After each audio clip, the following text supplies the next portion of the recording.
Welcome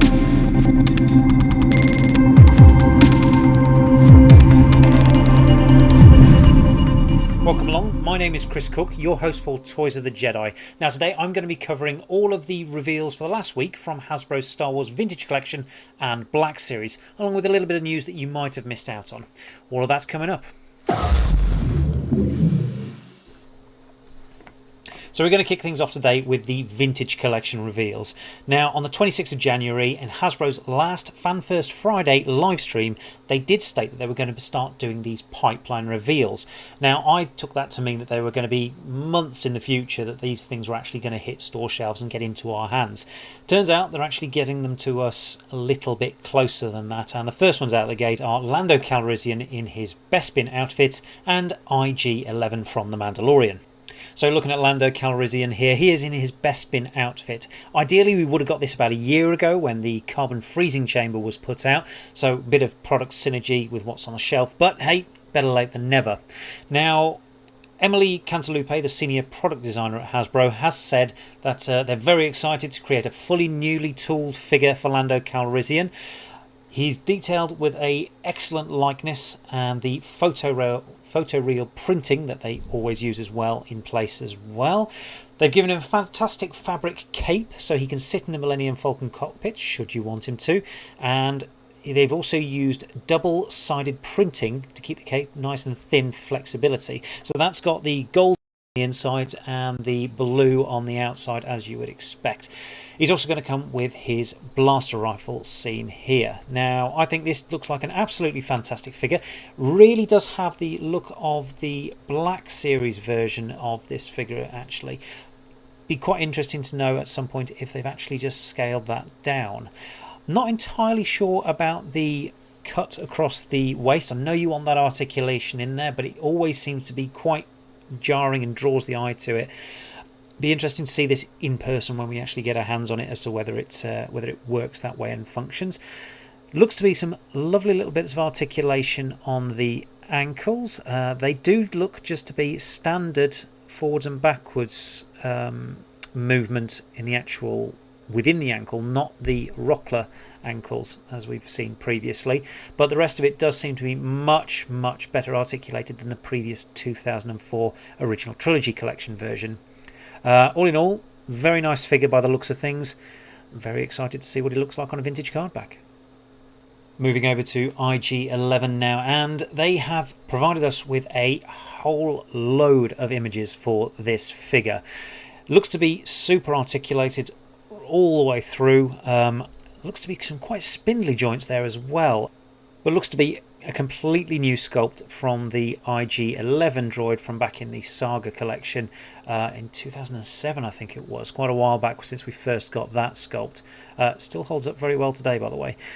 This figure does look to have all sorts of detailing to it, to be able to get some fantastic positions. Again, like you saw in the episode where he's pointing his gun forwards, backwards, all the way around him, firing at absolutely everything in sight. I think you should be able to get most of those poses out of this figure by the looks of the articulation. Now, it's got a fantastic cross bandolier. Comes with the two weapons as well by the looks of it, and some amazing deco. This one really is sort of living up to the idea that they are going to create all of the characters that interacted with the Razor Crest, which will of course be coming later on this year. Can't wait for that one. This figure, I think all in all, you can see there doing the firing both in front and behind him at the same time and pivoting to the side. It's, yeah, really looking forward to get my hands on that figure indeed. Emily had to say about this one that the figure is an ambitious figure, fully new sculpt with so many details involved. He's got multiple points of swivel rotation in the torso and the head to achieve the spinning action poses that you saw in the show. He has thin, flexible wires along his legs to allow for extra movement, I'm assuming. And he's got a separate bandolier piece, so that is completely removable should you wish to do some customizing on it. She also mentions the two blaster rifles for battle, and he reaches an impressive height when standing next to other human figures. So yeah, this one looks to be absolutely fantastic. Can't wait to get this one. I'm curious to see what image they're going to use for the card back on IG-11. I'm assuming something from that showdown in the very first episode, but yeah, either way, fingers crossed, it should be a good one. So the images that you can see in front of you at the moment are from bantherskull.com, but these were also revealed on JediBusiness.com and coffeewithkenobi.com. We will have a set of the images on our Facebook page. There's a full gallery there if you want to go and check them out. Skipping over to the Black Series now, and my pal Tim over at Bosk's Bounty, a couple of other collector sites, Victoria's Cantina, Mint in Box and Star Wars Insider all got to reveal some of the Black Series product that's coming up. Now, first up is Wrecker from the Black Series 6-inch line. This is a completely new sculpt and fits in with the Bad Batch figures that were again revealed earlier this year. So we know we're getting Crosshair, we know we're getting Hunter, and we're also getting the Elite Squad Trooper going to be coming. And they've also announced that Tech was one of the pipeline reveals for some point in the future. And Wrecker here, due to his size, is going to be one of the deluxe figures. He's going to retail for about $29.99, should be available in fall of 2021. Highly detailed, highly posable. You can see it's a completely new sculpt. Again, given his size, that was always going to be the case. Beautiful detailing all over the figure. You can see some of the weathering right scraped into the armour there. Really adds to the weathered, and the idea that this is a unit of clones that has been doing some of the really tough jobs that no other clones can get done. Amazing deco. I really like what they've done with the head sculpt on this one. It's sort of taken the Tamora Morrison idea but taken it further, because obviously Wrecker was that more thuggish big character in the Bad Batch team. So yeah, I quite like what they've done with it. It looks like they've given him that that blind eye on the one side. I love the little smirk on his face as well. Some really nice detailing that I think he's going to stand out really nicely in this group of clones. Looking at the packaging, I can see obviously he's going to fit nicely alongside the other clones. Put them all together. Hopefully they've got them all lined up so that they do blend into each other as you get them, because that looks like it should be a really nice set to collect. Now, the other item that they've added to the line is going to be a Hasbro Star Wars Black Series electronic helmets. Now, they've done quite a few of these now. Kicked it off with the Stormtrooper a little while back. They've done the X-Wing pilot, Poe Dameron, Boba Fett, various Boba Fetts.